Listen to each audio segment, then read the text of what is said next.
Cette disparition de la vie est parfois désignée par les scientifiques spécialistes comme un anéantissement biologique. Les populations s'effondrent. Certaines études concluent que le nombre de vertébrés a diminué de 60% depuis 1970. La situation de beaucoup d'invertébrés est pire encore. C'est bien un crime de masse, global, qui est en train d'être perpétré en toute impunité.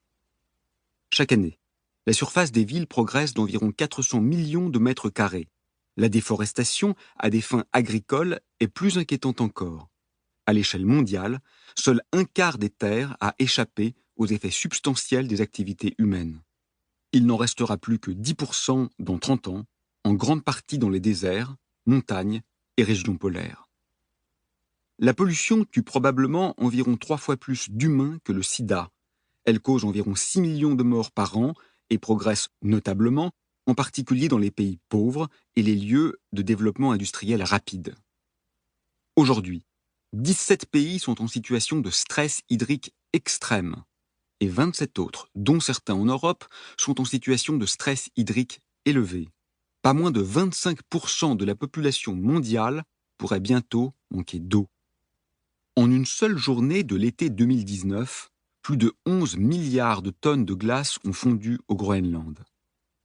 Entre 100 et 200 mètres de profondeur, sur le grand plateau continental, il ne reste que 1 à 2% des populations de poissons d'antan.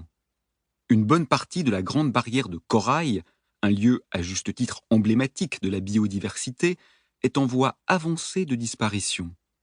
Les mangroves reculent rapidement, des surfaces immenses de fonds marins sont dévastées par l'exploitation minière. La fonte des glaciers de montagne va d'abord donner trop d'eau douce, puis rapidement, beaucoup trop peu, à environ 2 milliards de personnes qui en dépendent directement.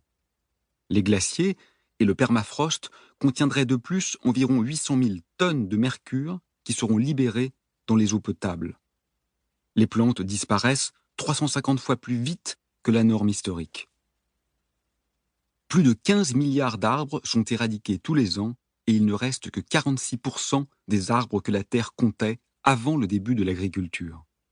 Environ 1000 milliards d'animaux marins sont tués chaque année. Lors de la remontée des filets, la décompression fait éclater la vessie natatoire, sortir les yeux des orbites, et souvent l'estomac s'extrait par la bouche. Les survivants meurent lentement, asphyxiés ou écrasés, alors même que les capacités cognitives et sensorielles des poissons ne permettent plus de douter aujourd'hui qu'ils ressentent la douleur. De nombreuses espèces sont menacées. Les filets de pêche raclent 30 millions de kilomètres carrés d'eau marine. Ils détruisent sans distinction et sans relâche. Les poissons d'eau douce disparaissent plus vite encore, et le déclin des populations est estimé à environ 4% par an en ce moment. Dans les 40 dernières années, les grandes espèces ont vraisemblablement décliné de 88%. Et à ce jour, 3700 barrages majeurs sont en construction ou en projet. Ils constituent pourtant l'une des causes essentielles de cet affaissement. De récents prélèvements sur des poussins de mésanges, morts en Belgique, ont montré que 95% des échantillons étaient contaminés aux pesticides.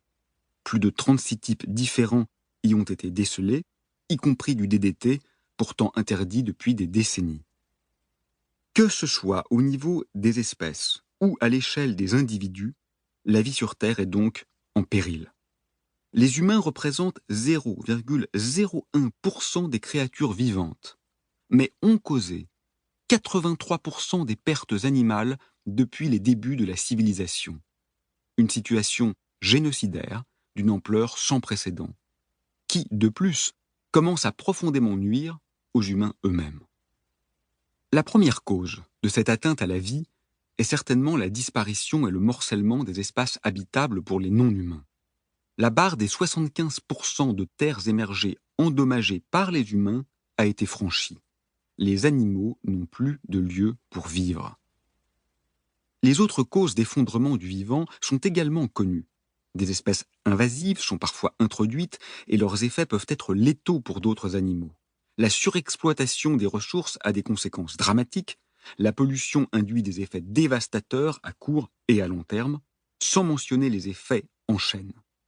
L'agriculture intensive joue également un rôle central dans la chute vertigineuse de la biodiversité. Pour continuer à écouter ce livre audio gratuitement, cliquez sur le lien dans la description et vous pourrez l'écouter en entier sans frais grâce à l'essai de 30 jours d'Audible.